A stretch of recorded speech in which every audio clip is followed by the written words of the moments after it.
Il y a le dividende sociétal qui va se diriger vers ce qu'on appelle les parties prenantes silencieuses. Alors c'est quoi juste le dividende sociétal pour... Le dividende sociétal, c'est une partie de la valeur créée par l'entreprise qui va être redistribuée à la société.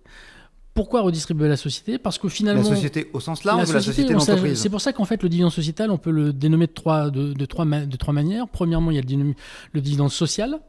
C'est une partie de la valeur créée qui va être reversée à la société pour les individus, on va dire, typiquement des associations d'égalité des chances comme le fait Tenzing, c'est un dividende social.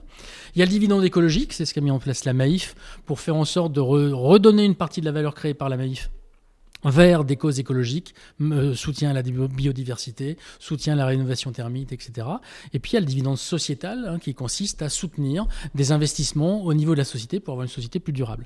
Donc dividende social, sociétal... La conjugaison des deux, c'est ça ? C'est le dividende sociétal, c'est le social et l'environnemental, l'écologie ? En fait, le dividende sociétal, ça peut être autour des infrastructures. En gros, c'est un dividende sur ce qu'on appelle les parties prenantes silencieuses, dont on considère qu'elles sont des capitaux qui ont un statut de capital. Pourquoi on l'a dénommé dividende ? Et pourquoi ça se nomme dividende ? Pour une raison simple, c'est que quand on a la répartition de la valeur créée, traditionnellement, la valeur créée va soit aux actionnaires, soit à l'entreprise pour investir, soit aux collaborateurs, avec les mécanismes de répartition de la valeur qu'on connaît.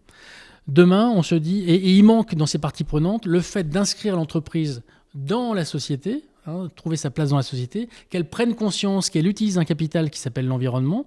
D'ailleurs, la charte de l'environnement qui est inscrite dans la Constitution française parle bien de l'environnement comme étant un patrimoine.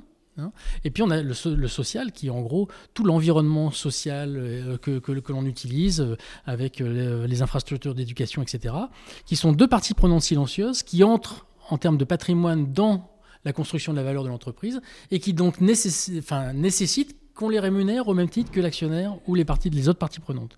Donc à ce titre-là, le capitalisme durable va avoir un premier élément qui va être prendre soin de ces parties prenantes. C'est une meilleure répartition de la valeur et c'est faire en sorte d'avoir des systèmes de coopération ou de fonctionnement qui soient les plus vertueux possibles. Je parle notamment de la relation client-fournisseur, par exemple.